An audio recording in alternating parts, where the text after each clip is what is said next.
think that's all we'll need you for, George. I know you're anxious to make a train. I have a taxi waiting downstairs. I want the board to know that George gave up his trip to Europe to help straighten things out here these past few months.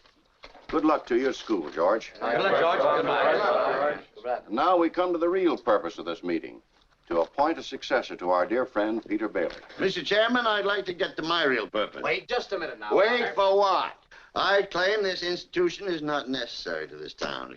Therefore, Mr. Chairman, I make a motion to dissolve this institution and turn its assets and liabilities over to the receiver. What are you, dirty contemptible? I'll ring his next Ellie. George, did you hear what that was?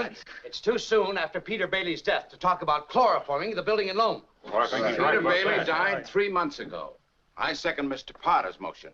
Very well. In that case, I'll ask the 2 executive officers to withdraw. But before you go, I'm sure the whole board wishes to express its deep sorrow at the passing of Peter Bailey. Thank you. It was his faith and devotion that are responsible for this organization. I'll go further than that. I'll say that to the public, Peter Bailey was the building and loan. Oh, that's fine, Potter, coming from you, considering that you probably drove him to his grave. Peter Bailey was not a businessman. That's what killed him.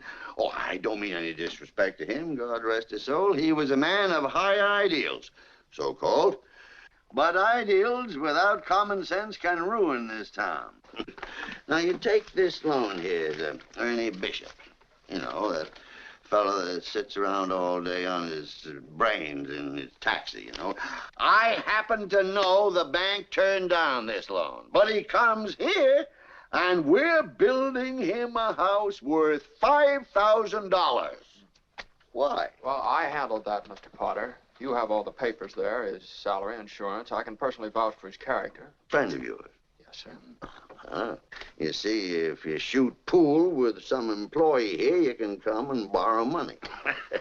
What does that get us? A discontented, lazy rabble instead of a thrifty working class.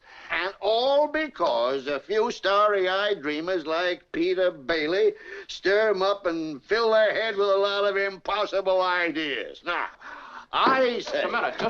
Just a minute. Now, hold on, Mr. Potter. Just a minute. Now, you're right when you say my father was no businessman. I know that. Why he ever started this cheap penny-ante building and loan, I'll never know. But neither you nor anybody else can say anything against his character because his whole life was... Why, in the 25 years since he and Uncle Billy started this thing, he never once thought of himself. Isn't that right, Uncle Billy? He didn't save enough money to send Harry to school, let alone me. But he did help a few people get out of your slums, Mr. Potter. And what's wrong with that? Well, here, you're all businessmen here. Doesn't it make them better citizens? Doesn't it make them better customers? You said that what'd you say just a minute ago? They had to wait and save their money before they even thought of a decent home? Wait for what? Until their children grow up and leave them? Until they're so old and broken down that you know how long it takes a working man to save $5,000? Just remember this, Mr. Potter, that this rabble you're talking about, they do most of the working and paying and living and dying in this community. Well, is it too much to have them work and pay and live and die in a couple of decent rooms and a bath? Anyway, my father didn't think so. People were human beings to him, but to you, a warped, frustrated old man, they're cattle. Well, in my book, he died a much richer man than you'll ever be. I'm not interested in your book. I'm talking about the building and loan. I know very well what you're talking about. You're talking about something you can't get your fingers on, and it's galling you. That's what you're talking about, I know. Well, I've said too much. You're the board here. You do what you want with this thing. There's just one thing more, though. This town needs this measly one-horse institution, if only to have some place where people can come without crawling to Potter. Come on.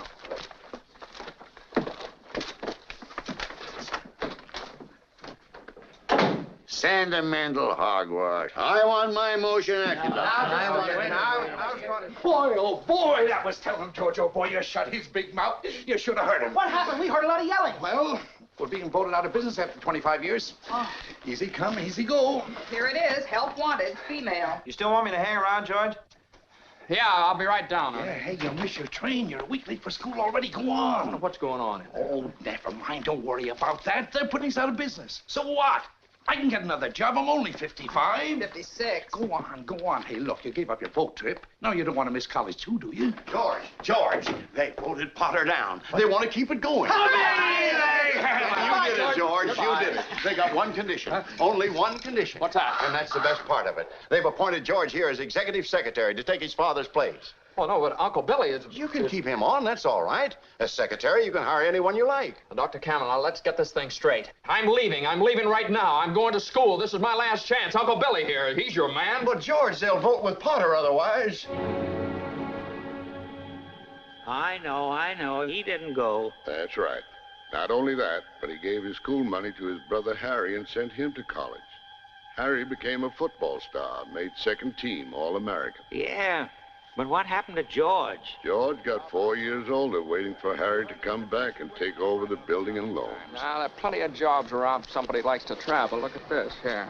Venezuela oil fields. Wanted, man with construction experience. Here's the Yukon. Right here. Wanted, man with engineering experience. There she blows. You know what the 3 most exciting sounds in the world are? Uh-huh. Breakfast is served, lunch is served, dinner... No. Anchor chains, plane motors, and train whistles. Peanut.